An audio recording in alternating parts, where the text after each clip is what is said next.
It's Friday, April 13th. This is Uptown Radio. I'm Cassiana McClenahan. And I'm Colin Marston. Activists have been using a dating app to talk to people about HIV. The app asked users to disclose their HIV status. Then it shared that information. If someone's going to go through my mail, at least tell me they're going to go through my mail. Like, don't do it, but if you're going to do it, make it known. And we talked to New Yorkers who are preparing for the L train shutdown next year. This week, they tried an alternative, bicycles. It was great. Yeah, it was way quicker than I expected. We were beating the cars, feeling very good. And a look ahead at the race for the governor's seat. Cynthia Nixon may be a star, but will that help her get elected? Nobody knows her. She thinks everybody knows her. If you have premium cable, but absent that, who knows who she is? We'll have these stories and more. I'm Cassiana McClenahan with Colin Marston. This is Uptown Radio. Stay with us. Live from NPR News in Washington, I'm Lakshmi Singh. The U.S. and its allies are not tipping their hand on when or if they will take military action in Syria following last week's suspected chemical weapons attack. They were gathered at an emergency meeting of the UN Security Council today at Russia's request, with Moscow rejecting its Syrian ally was behind such an attack last weekend.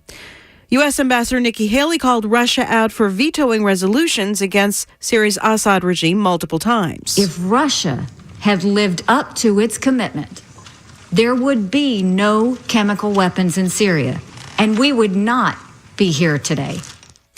Haley says President Trump is not rushing to judgment as he decides options on how to respond to the suspected attacks. The Justice Department's internal watchdog concludes former FBI Deputy Director Andrew McCabe misled investigators about his role in disclosures made to the media. NPR's Ryan Lucas has more on the results of a new Inspector General report. The department's Inspector General concludes in his report that on 4 occasions, McCabe lacked candor with internal investigators looking into a disclosure made to the Wall Street Journal in 2016. The disclosure was related to the FBI's investigation into the Clinton Foundation. Attorney General Jeff Sessions cited these findings before they were public in his decision to fire McCabe hours before he was set to retire with full benefits. Before that, McCabe was a frequent target of President Trump and his allies. McCabe's attorney disputes the report's findings. He says McCabe had the authority to disclose the information and says he did not mislead investigators. He also argues that the report does not support the decision to fire McCabe. Ryan Lucas, NPR News, Washington. President Trump has taken the extraordinary step of overruling the judgment of his Republican predecessor, George W. Bush, and granting a pardon to Louis Scooter Libby. NPR's Nina Totenberg says Libby served as chief of staff for former Vice President Dick Cheney. Libby was convicted of perjury and obstruction of justice in 2007 in connection with the leak of a CIA officer's identity. In pardoning Libby, Trump, who complains almost daily about leaks, is in the peculiar position of pardoning a man convicted of involvement in a national security leak. Conservatives allied with Cheney have long championed Libby's cause, but President Bush, while commuting Libby's 2.5-year sentence, thus saving him from prison, refused to pardon him, even when lobbied repeatedly to do so by Vice President Cheney. Trump's pardon may send another message that he is willing to use his pardon power to reward loyalists and to punish prosecutors he sees as running amok. Nina Totenberg, NPR News, Washington. President Trump's personal attorney, Michael Cohen, is the subject of a months-long criminal investigation into his personal business dealings. That, according to court documents that appeared today in New York. The details of potential charges he could face are redacted. You're listening to NPR News. And this is WNYC in New York. I'm Jamie Floyd. Federal immigration and customs officers arrested 20 people in courthouses across the state back in January and February of this year. That's according to data reported. From Columbia Radio News in New York, I'm Augusta Anthony. As we've just heard, President Trump's lawyers have taken their fight over documents to a federal court today. They're asking to review materials seized earlier this week by the FBI from the office of Michael Cohen, the president's personal attorney. The documents are reported to contain details of payments that were made to women, including porn star Stormy Daniels, in 2016 in order to silence allegations of her affair with President Trump. The charge the White House has denied. Trump's lawyers are seeking to block documents until they can complete a full review. Chinatown residents at 85 Bowery have been shocked to discover their personal possessions in the trash. The tenants have been out of the building since January while their landlord completes asbestos abatement. Local activists and elected officials, including Councilwoman Margaret Chin and State Assembly member Yulin Niu, have condemned the landlord's treatment. Residents have long accused him of trying to kick tenants out of rent-controlled apartments, but he has said that he remains committed to returning them to their homes. In the ongoing saga of New York's failing subway system, the new head of New York City Transit, Andy Byford, has blamed the NYPD for a 50-minute delay during yesterday's commute. The police held an A train to investigate a fight that broke out involving mace and a knife. Byford has called for the police to work more closely with the transit authority in the future. A truck driver discovered why Hutchinson River Parkway in the Bronx is restricted to passenger vehicles only. The overpasses are too low for trucks. He slammed into one this morning, causing delays in the southbound lane. No injuries have been reported. The driver has said it was his first time driving a truck of this size. The Yankees lost 3-6 to the Red Sox last night, but have another chance to rebound.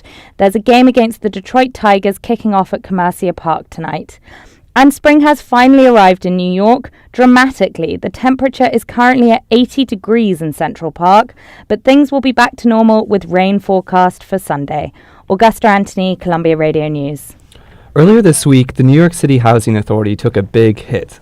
Its chairwoman, Shola Olote, announced that she would step down at the end of April.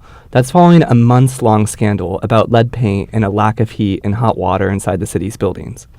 And for the first time, NYCHA's resident associations filed a lawsuit against the agency to force it to address those issues. Jim Walden is a former federal prosecutor who now represents NYCHA's 400,000 tenants. I asked him about the lawsuit he filed this week and Chairman Olatoye's role in the Housing Authority's decline. The New York City Housing Authority has a legal obligation to inspect for toxic lead, and it has failed to do that for almost 5 years. They have an obligation to provide heat and hot water to the tenants, and they've failed that as well. And finally, the law requires that the management of NYCHA consult with tenants. And so for all of these different failures, we filed a lawsuit against them. That is a long list. In November, the Department of Investigation concluded that Olatoye had knowingly falsified reports to federal officials about lead paint inspections. A lot of people were surprised that she wasn't fired then. Why did she continue on at NYCHA, and why is she resigning now? It's an excellent question why the mayor didn't fire her immediately. Everyone was mystified, and everyone is still mystified. But I'm not surprised that she's stepping down now. I don't really think the mayor had any choice. When there is such deep illegality, heads are going to have to roll, and the community has every right to have competent management in which it has confidence, and the NYCHA community completely lost confidence in her. Got it. Does NYCHA have a budget problem, or do they have an administration problem? NYCHA has both a budget problem and an administration problem. It's not completely the fault of the city by any stretch of the imagination that NYCHA is consistently underfunded. But the truth of the matter is this administration has also underfunded NYCHA. They've had now a budget surplus for at least 2 years, and when you have a multi-billion-dollar budget surplus, you could use some of that money to fix your most significant problems. I hear you. I wanted to go back to the question a little bit to understand Olatoye's role versus sort of the systematic problems of the agency that she was handed. Has the administration of the Housing Authority improved? My clients have endured bad management at NYCHA before the current administration. I've never seen them so angry, and it has really lit a match, and that match is kind of now the fire that has become a massive effort to organize NYCHA residents into a political voting bloc. Its leaders right now are organizing a voter registration drive so that they can have a real influence in the next mayoral election. Now that Olatoye is out, they're going to be searching for a new NYCHA head. What are the skill sets you want to see from that person? It's going to be tough to get anyone who's got enough tenacity and work ethic to go through and fix all the problems at NYCHA. They could choose Superman or Superwoman, and if they don't have a real vision for fundamentally repairing or replacing many of the worst buildings, the problems are not going to go away. Jim Walden, thank you so much. Thank you very much for having me. If you've tuned into the news this week, you've seen Mark Zuckerberg testifying before Congress about data privacy problems at Facebook. But the social media giant isn't the only platform that's coming under fire for sharing data without telling its users. Grindr is a dating app for gay men with over 3 million daily users. Earlier this month, BuzzFeed reported that it was sharing its users' HIV status with other companies. Now, users and activists are questioning if they should have that information at all. Stevie Hertz reports. Anton Castellanos-Usigli spends a lot of time thinking about Grindr, but he's not thinking about hookups. So, Anton, think about you. You are your target population. You are trying to reach other Hispanic young men who have sex with men for testing. It's his job to persuade those men to get tested for HIV. The strategies he had been using, waiting outside clubs and bars to talk to guys, weren't working. So he asked himself, so where is it that you talk with them about sex? And then, it's pretty obvious. The answer was online. HIV is on the rise among men who sleep with men. In the past decade, infection rates are up by as much as 30%. But a 2015 study in the Journal of Public Health and Surveillance found that over half of those men said they hadn't been tested in the last year. Castellanos-Usigli works at Wyckoff Hospital in Brooklyn. Once he realized no one wanted to talk about HIV on a night out, he opened Grindr on his phone and created a new profile. So I put the image of a sexy male nurse, and I just put something like, here to talk about sexual health, and it went really well. The first year, Castellanos-Usigli says he persuaded 90 guys to come in to get tested by messaging them on Grindr. 5 of them tested positive for HIV, and he was able to get another 13 to begin taking PrEP, a medicine that can prevent you from contracting the infection. When researchers at the Wake Forest School of Medicine tried this tactic around the country, users who spoke to a health worker through an app were 3 times more likely to get tested than those who didn't. It was because of the personal interaction, rather than just an anonymous reminder, like a flyer at a club. Castellanos-Usigli has found a whole new audience. But earlier this month, Grindr said it shared its users' HIV status and the GPS location and emails of users with 2 outside consulting firms. Grindr users have been able to put their HIV status on their profiles since 2016. HIV activist Daniel Simzik says it goes on your profile along with other basic information, like height or weight. You can put little headlines and little descriptions. I could get into details. I don't think this is the appropriate setting, but yeah. Grindr security chief Bryce Case said the company shouldn't be compared to Facebook because the data was only given to consultants and not ad agencies. Grindr did say it would stop sharing the data, but that still puts some activists, like Simzik, on edge. A lot of people, within this type of setting, especially tech setting, they kind of forget that HIV is a very personal issue. A lot of people have a lot of trauma behind it. A lot of people have a lot of struggle behind it. A lot of people are definitely not out about it. And Simzik knows this feeling firsthand. He's HIV positive. He says that a positive status can lead to stigmatization from employers, friends, and even law enforcement. He wants Grindr to be more secure with that data, but he's pretty resigned to the fact that the company will keep collecting it. 25-year-old Grindr user Casey Bagnall is also wary of the privacy problems. He's rushing from one gay bar, therapy, to industry, another right across the street in the meatpacking district. Though he doesn't like Grindr sharing data, it's the fact that users didn't really know that bugged him. The terms were in the small print, but he says no one reads that. If someone's going to go through my mail, at least tell me they're going to go through my mail. Don't do it, but if you're going to do it, make it known. Still, he says, he'll keep using the app. And Castellanos-Usigli says that as long as these apps continue to exist, he's going to find a way to use them. Grindr didn't respond to requests for comment, but the company is rolling out a new feature in its next update: regular reminders for users to get tested for HIV. Stevie Hertz, Columbia Radio News.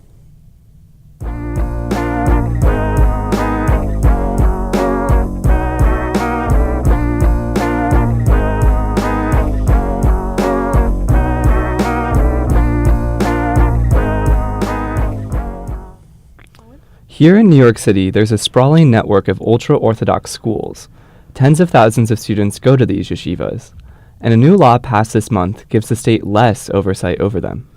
But now, lawmakers, advocates, and many former students are saying the yeshivas need tighter regulations. My co-host Colin Marston has the story. Should I get in? Okay. Sorry. I didn't know. I'm in Chaim Levin's car. We're driving down Kingston Avenue in Crown Heights. This is where Levin grew up. It's the main drag of ultra-Orthodox Judaism's largest sect, Chabad Lubavitch. On like Fridays or the day before a holiday is usually really busy. A lot of history here. On the sidewalk are observant men wearing velvety black yarmulkes and women pushing strollers. But Levin says there's something running underneath the surface of this community. Poverty. Most average people are not living in big houses on that fancy street with, a lot of them are on public assistance and can barely get by and provide for their families. We passed the main Chabad yeshiva. Levin went here from kindergarten until high school. Levin is 28 and still in college. He got his GED only with the help of a private tutor. He says one of the main reasons for this poverty is the quality of the education in the community. They teach only religious studies, but I never learned geography, I never learned history, I never learned civics, I never learned math. We did not learn anything. Professor Michael Rebell teaches law and educational policy at Columbia University's Teachers College.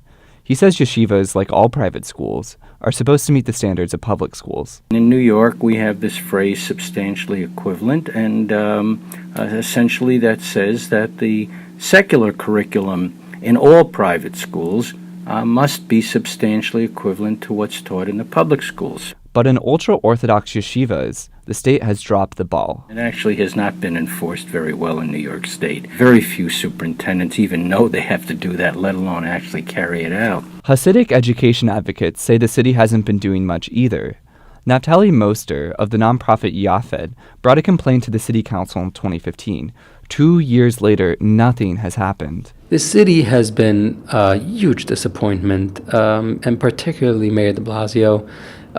It's very clear that he's pulling the strings and is, to some extent, maybe possibly stalling it. But this spring, there's a promise of change.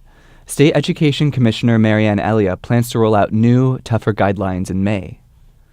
And here's where things get complicated. State Senator Simcha Felder, who represents a large Orthodox voting bloc in Brooklyn, slipped a last-minute provision into the state budget negotiations. It allows yeshivas to stay in the status quo. But according to Rebell, the law was written so poorly, it's vulnerable to legal challenge. If somebody brings such a case, I think they're going to have a very good chance to get it overruled. The district courts in New York would probably knock it down pretty quickly. Despite all the political maneuvering, Moser sees signs that there's a real shift in attitudes among the Haredim towards secular education.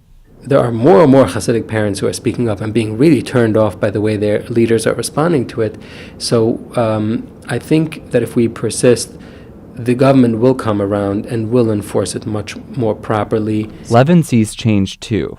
We brought a lot of attention to it. I'm hopeful that the next generation of people are going to bring this forward. Levin says he's one of the few dissidents from his community, but is speaking for many more. After Brooklyn College, Levin wants to go to law school, or maybe even become a journalist. The State Department of Education will release its new guidelines on enforcing curriculum standards by this time next month. Holy places. The holy places. Yeah. Okay, yeah. Zagazun. Take care. Enjoy your ride. Thank you. Colin Marston, Columbia Radio News. We're now a year away from the L train shutting down, and some New Yorkers are thinking seriously about how they'll get around once that happens. One option? Cycling. At least 5,000 subway riders are expected to jump on a bike for their commute. Madeline Thompson reports on how the city and its future bikers are preparing for that. The bike train is leaving the station. Yesterday morning in Williamsburg, transit advocates and Brooklynites gathered for a ceremonial cycle across the Williamsburg Bridge. Yeah, everybody's going. It was the beginning of a weekly group commute set up by activists from Transportation Alternatives to get people feeling comfortable on what could soon be the main way they get around, a bicycle.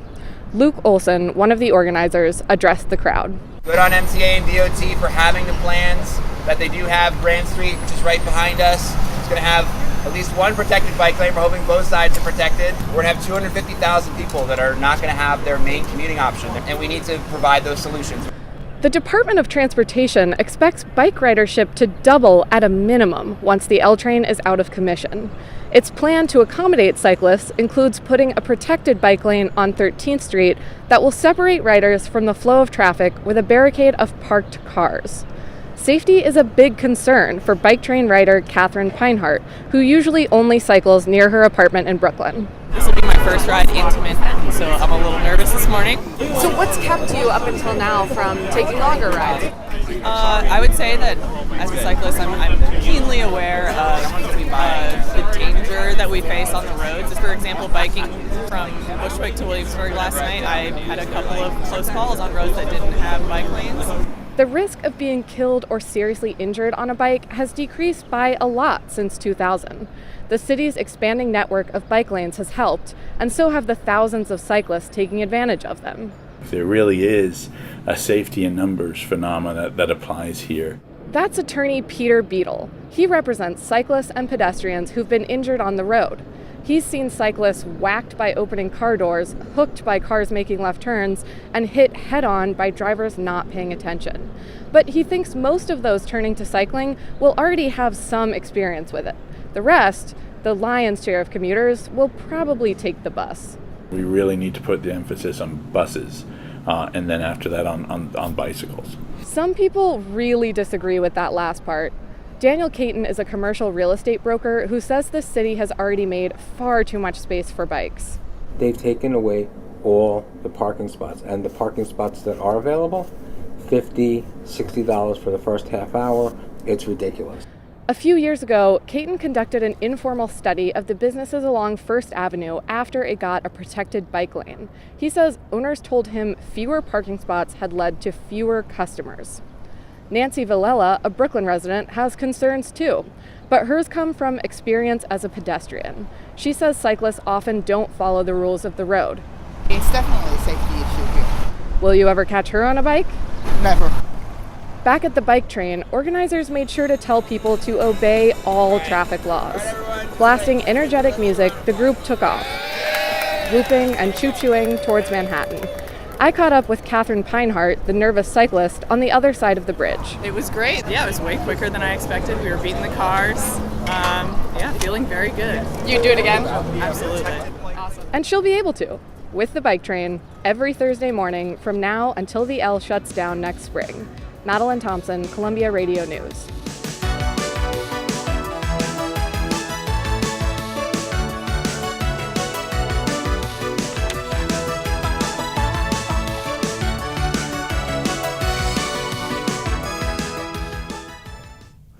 New York Governor Andrew Cuomo has a commanding lead over political newcomer Cynthia Nixon.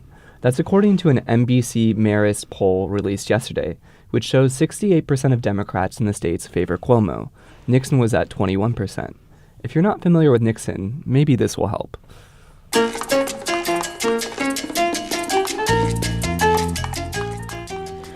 That's the theme song from Sex and the City. Nixon starred in all 6 seasons. But with a TV star already in the White House, has celebrity appeal taken a hit? Reporter Augusta Anthony went to a Nixon fundraiser this week to find out. Christina Bobrowski is the first guest to arrive at Cynthia Nixon's campaign fundraiser on Tuesday evening. Yeah, I'm excited for her. Yes! The steel shutters are still pulled down over the facade of the Cutting Room, a music venue on 32nd Street. Tickets went up to $21,000 apiece. Bobrowski paid $50 for hers. She's an aspiring actress, but says Nixon is more than an artistic inspiration to her. And a gay couple having children, that's my idol. What are the key policies that you want to see her carry out? Legalize marijuana. Really? Yeah, that's one of them. Bobrowski and the other guests are excited for Nixon's progressive platform. Many said they were Bernie supporters. It's an affluent-looking crowd with Carrie Bradshaw high heels and men in suits.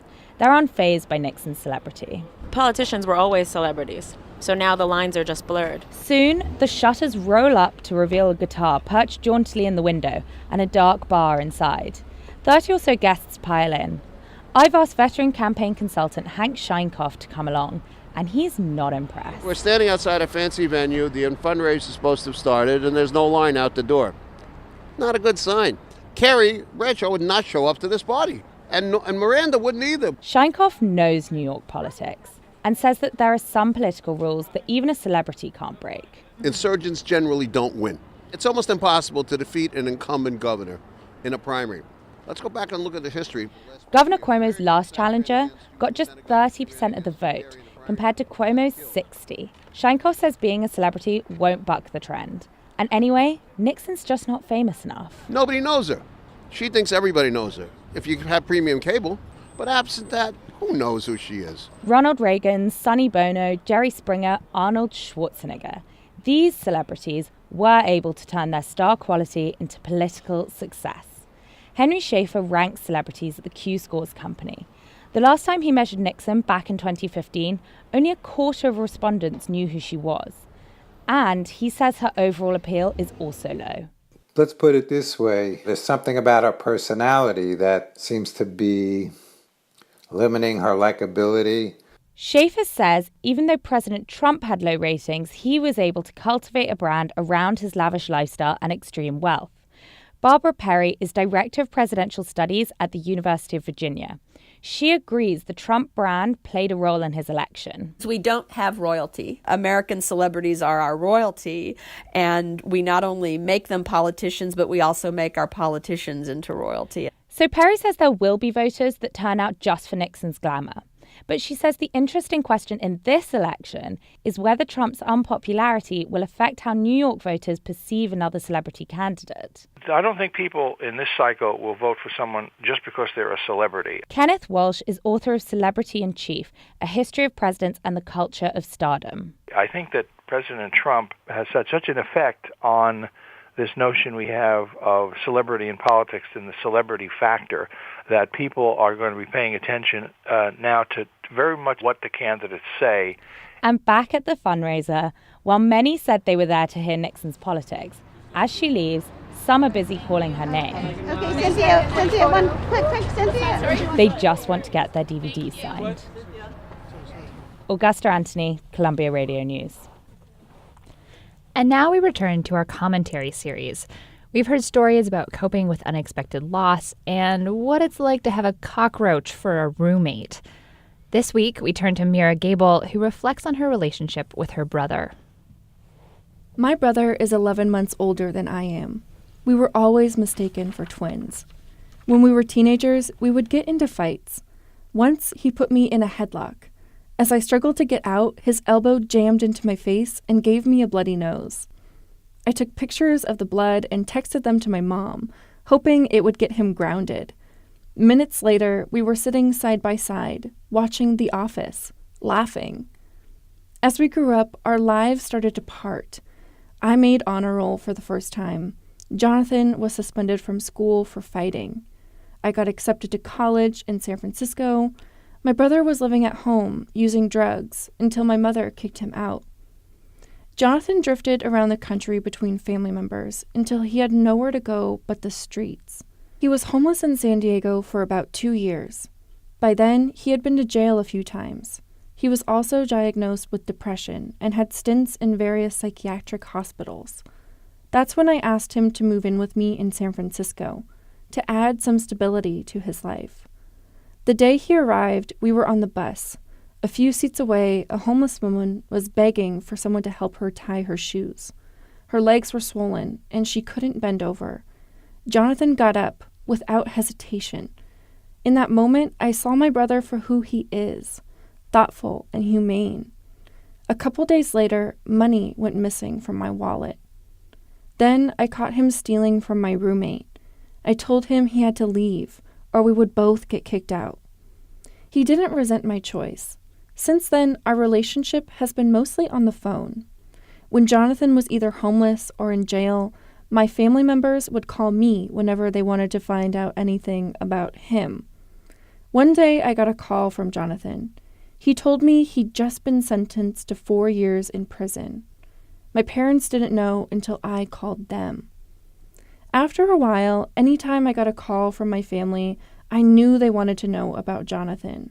How is he? Did he get his commissary money? Can you tell him to call me? They stopped asking about me, my accomplishments, my struggles. 3 weeks ago, Jonathan got out of prison. He's in a halfway house now, serving out his parole. And that's when I started to look back. I remembered all his letters, saying how proud he was and how much he looked up to me. Yesterday, I bought him a pair of jeans online. I also called my parents, updating them on Jonathan's day. But I didn't mind. It took me a while to realize how significant my role in his life is, and his and mine. He's always been my biggest supporter. I would stop whatever I'm doing to buy my brother a pair of jeans. Mira wants her brother to know that his jeans will be arriving later today.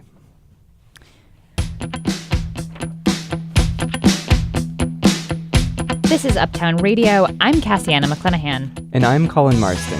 Don't go anywhere. There's more to come after this break.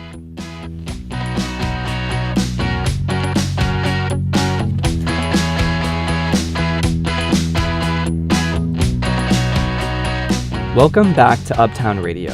I'm Colin Marston here with Cassiana McClenahan. Coming up, one of our reporters brings us a story about hospital chaplains stepping up as the city deals with a lack of doctors for the elderly. And preparations are underway for the March for Science tomorrow. We've got a story about what's changed since the first march 1 year ago. All these stories and more, but first, the news.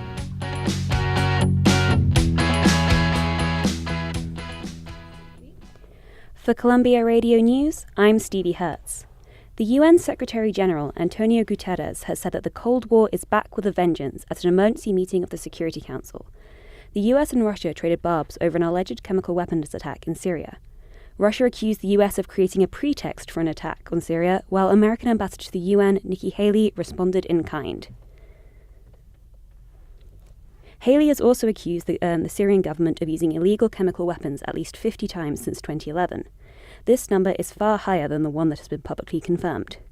Haley did not provide her source. Tomorrow, a team from the International Chemical Weapons Watchdog is set to arrive in Duma, where the April 7th chemical attack occurred. The Inspector General of the Justice Department has accused the fired FBI Deputy Director Andrew McCabe of inappropriate conduct with a journalist. A report released today alleged that McCabe disclosed sensitive information to the Wall Street Journal without authority and that he misled investigators looking into the case, including under oath. His lawyer responded that the report fails to provide motive for the alleged wrongdoing. He said McCabe was responsible for dealing with the media as part of his job. The report formed the basis of McCabe's firing last month, 26 hours before he would become eligible for a pension. President Trump has pardoned I. Lewis Libby, a former aide to U.S. President Dick Cheney.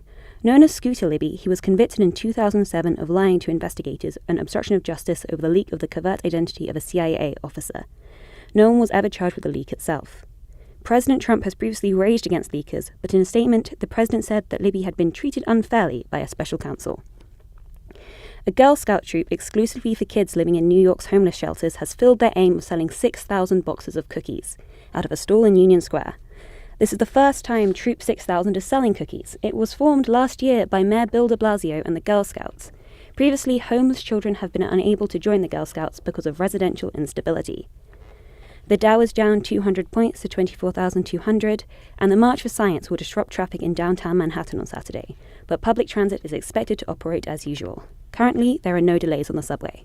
Stevie Hertz, Columbia Radio News.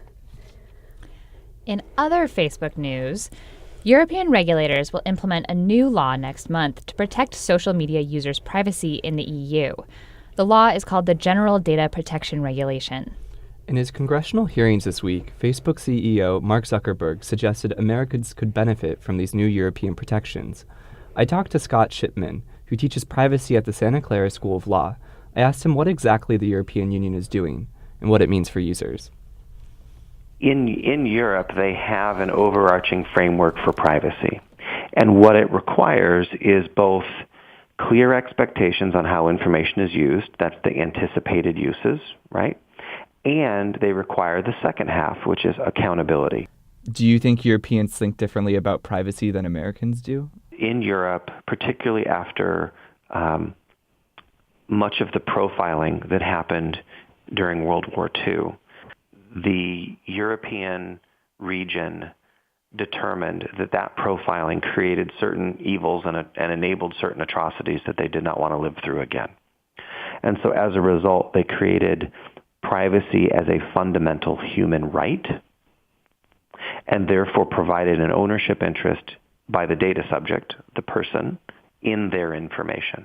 Zuckerberg said that Americans would be able to use the privacy protections developed to comply with the GDPR, that's the General Data Protection Regulation.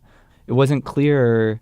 He was kind of tiptoeing around it. Do you have any clarity on that at all? I suspect what Mark Zuckerberg was referring to is the fact that the transparency, the tools, the ability to delete information, the ability to leave the website, those things that are being dictated by the GDPR, those tools will probably be available to all Facebook customers.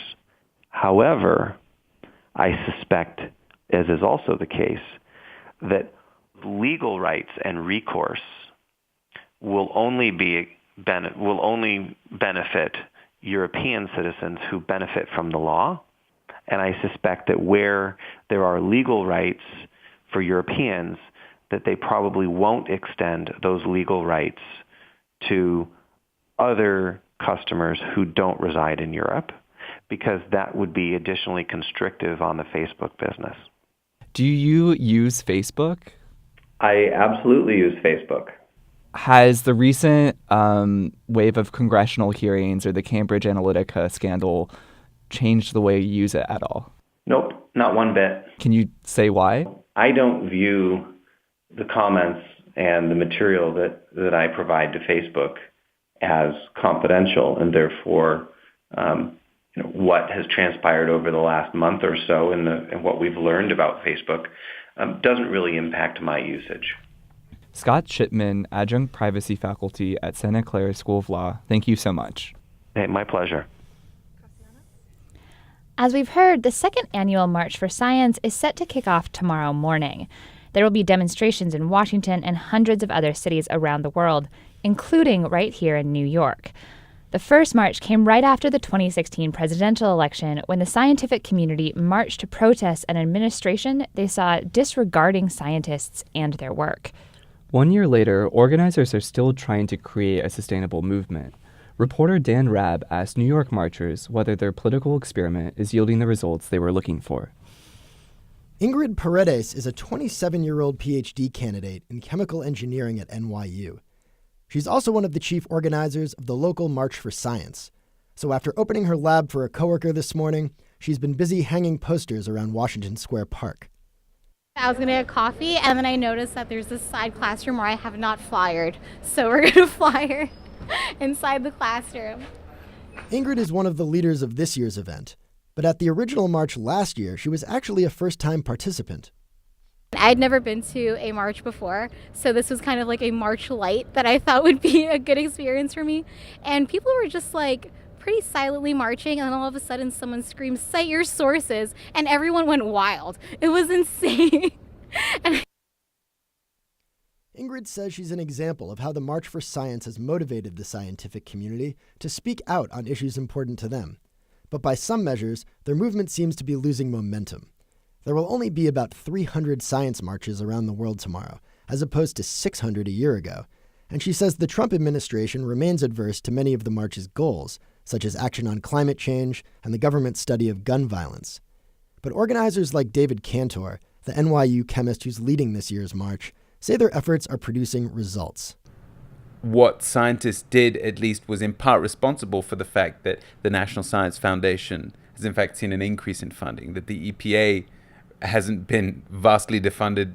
A lot of scientific research have not seen the decreases in scientific funding that we were worried about. But these are scientists, so anecdotal evidence only goes so far. The march's national organizers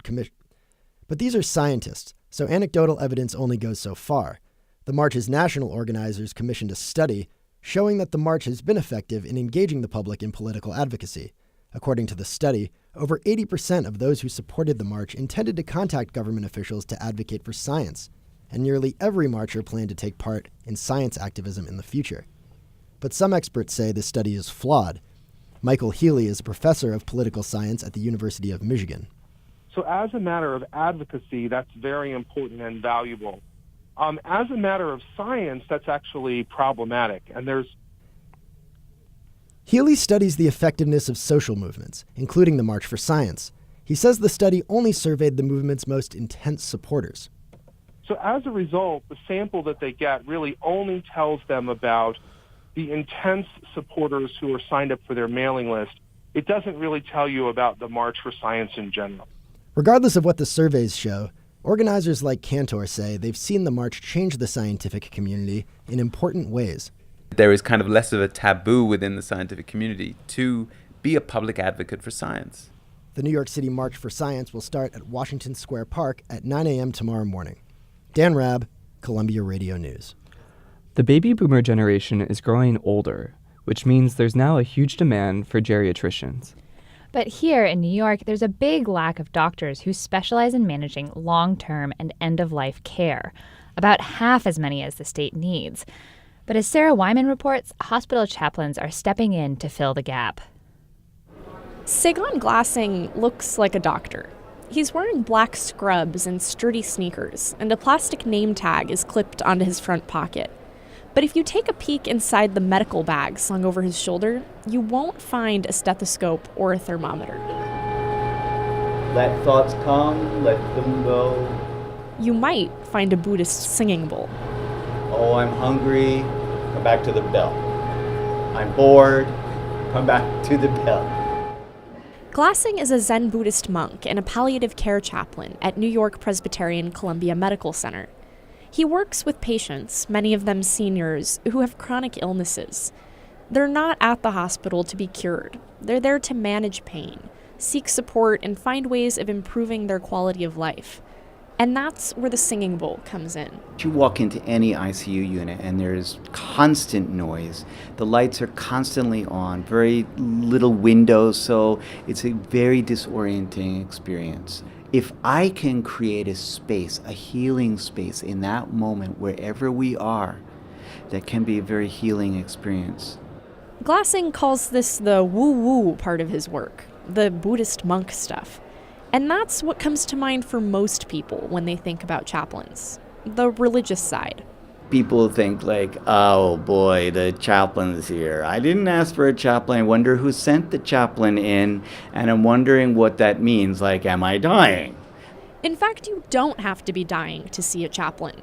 You don't even have to be religious. Glassing says a good chaplain doesn't come to your bedside to talk about their faith. They're there to listen, which is something most doctors aren't great at. Nick Teodoro is a fourth-year medical student. School taught him to listen for symptoms and irregular vital signs, but everything else just kind of gets shut out. You kind of get in these modes where it's like, you know the questions to ask, you know the answers you're listening for. I can hear what they're saying. Like, I can hear what they really want to tell me, but I'm just avoiding it. But Teodoro got a taste of palliative care and what he calls open listening when he was randomly assigned to shadow Saigon Glassing a couple years ago. It felt different from everything else he'd experienced in medical school, and it challenged how he thought about care. I mean, what is curing in the end? I don't know. I don't know. Teodoro is excited about geriatric medicine and how to better care for elderly patients, but he's not excited enough. Next month, he's beginning his residency as an OBGYN. The number of geriatricians in the U.S. has been steadily falling since 1992, and the American Geriatric Society says New York has only about half as many geriatricians as it needs to care for its aging population. Evelyn Granieri, who runs Columbia's Division of Geriatric Medicine and Aging, says that's because working with older patients just doesn't appeal to a lot of young doctors. They want to cure illnesses or fix things in the surgical sort of way. But the truth of the matter is we're having more and more chronic diseases that are not curable. And that's what palliative care chaplains are all about, making people comfortable. 2, 3. Saigon Glassing is standing in the middle of a circle of physiotherapy residents, teaching them how to lead a moving meditation. They're not behaving like buttoned-up and dignified doctors. Gorilla sound. They follow Glassing's lead, thumping their chests, knocking on their shins, and stretching their fingertips up towards the ceiling.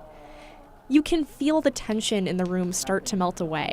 The whirring machines in the background feel more distant. The residents are laughing. The medical, is focused, as they should, on curative, curing, making one better. But for us, I think we're making one whole, and that's a work in progress. While geriatricians and palliative care doctors catch up, Glassing and his colleagues will hold down the fort.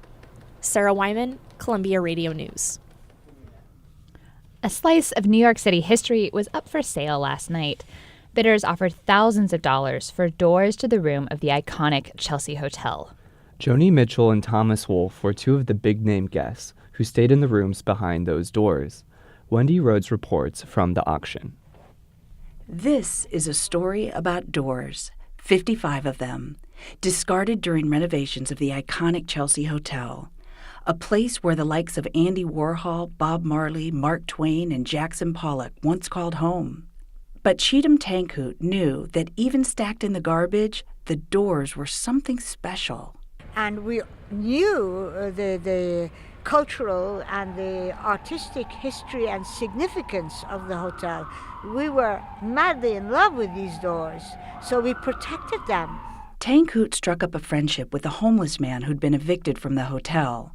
The man, Jim Georgiow, turned to Tankhoot for help. He'd seen the doors in the garbage and desperately wanted them. Jim asked me if I could be involved in the saving of the doors, and I said, I don't have the space and I don't have the money, Jim. Tankhoot knew that Georgiow had neither the means nor the money, so she rented a storage unit. There, the doors lived for a year and a half while Georgiou delved into their secrets. He got an incredible amount of verification of who lived where, who made love in which room, and who slammed the door on the face of someone else. Tankhoot kept the battered doors, in which the new hotel owners who intended to modernize had no interest. When you see a door that's chipped, that's painted, that's written over, and that is the hinges are somewhat rusty or something, and if your head is in making the hotel into a commercial venue, then that door has no significance. Today, almost 7 years later, the doors are suspended by silver cables from a high ceiling in an upscale art gallery not far from where the Chelsea Hotel still stands. The doors grace the rooms where bohemians created some of the greatest artwork of our time, where aspiring celebrities hid torrid affairs, and even where strung-out punk rocker Sid Vicious stabbed his girlfriend to death. Mark Timmerman has lived in room 932 at the Chelsea Hotel for 15 years. For him, the doors are more than just planks of wood. They represent a time that is fading further and further with every passing day. How does it feel to you to look here now and see some of these doors going for $100,000? Perhaps we're auctioning off our past. But not everyone is as emotionally connected to the doors as Timmerman. Hundreds of people from around the world swarm the gallery, sipping champagne and telling stories of their own brushes with greatness. Some are art collectors, some are literary fans, and some, like Gary Holzer, appreciate it all. I love the history of the hotel and Bob Dylan and all the music folks who stayed there. Bob Dylan is Holzer's favorite musician, and Holzer is planning to bid on the Dylan door. He already has some ideas for what to do with it.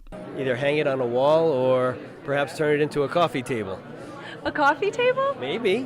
Why not? It's already seen a lot of, activity. A little more wouldn't hurt it. The auction is packed with bidders. Doors from Joni Mitchell and Thomas Wolfe's room sell quickly.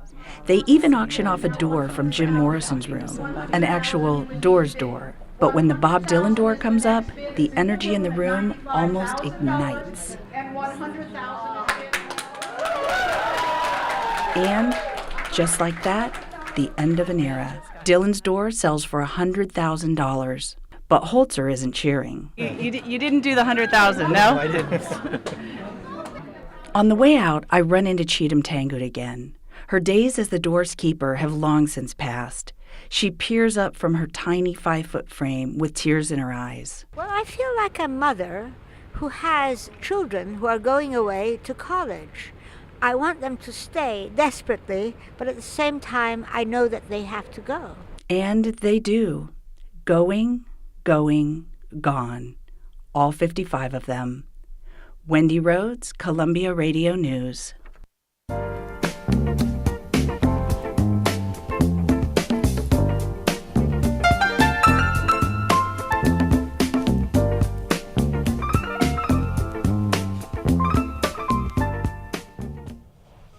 And today we close the show with another piece from our commentary series. Bo Hamby tells us about his dad and the Sundays they spent together in the kitchen. My dad wasn't home a lot when I was growing up. He had a job where he traveled 6 or 7 months out of the year, and I remember watching him pack for these trips, carefully folding his suits and ties before putting them in a black suitcase. Then he'd kiss my mom goodbye, and my brothers and sisters and I, his goatee scratching our cheeks. He worked a lot when he was home, too. At dinner, he sat at the head of the table and asked us how our day was.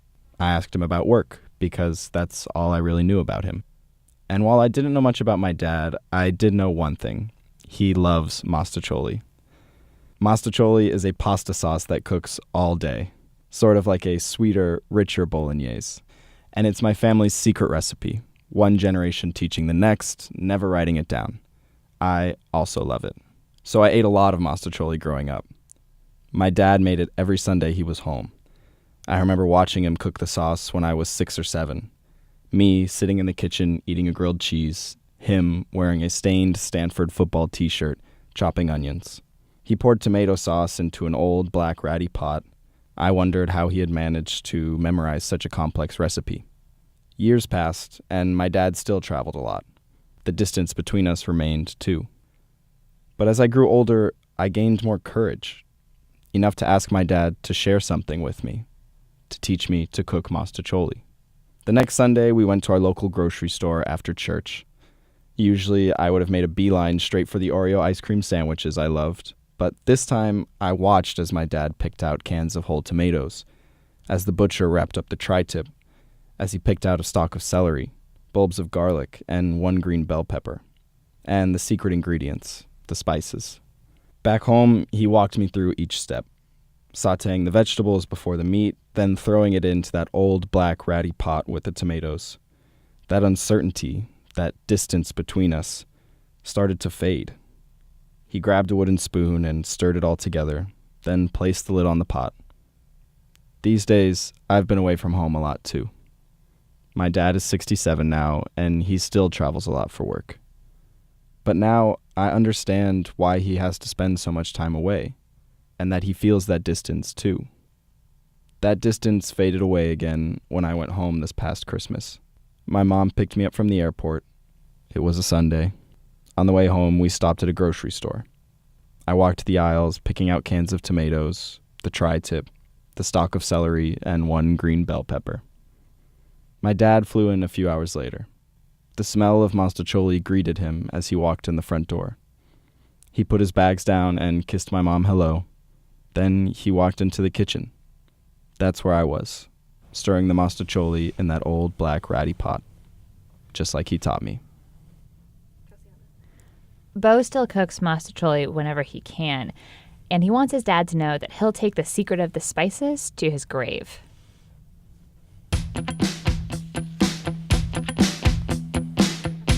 And that's our show for this Friday, April 13th. I'm Cassiana McClanahan. And I'm Colin Marston. A great team puts the show together every week. Our editors today were Jennifer Siegel and Bo Hamby. Our producers were Juliette Shapiro and Madeline Thompson. Eileen Grench was our executive producer. Director Mira Gable led our studio team. She was joined by Elisa Escarce and Sarah Wyman. Juan Torres Falcon got this streamed live to the web. Radio professionals Deb Amos, Carrie Donahue, Sally Herships, and Ben Shapiro advise our staff. Thanks for heading into your weekend with Uptown Radio. We're live every Friday at 4, so join us right back here next week. In the meantime, you can always find us on the web at uptownradio.org. And don't forget to watch out for ladders and black cats on this Friday the 13th. See you next week.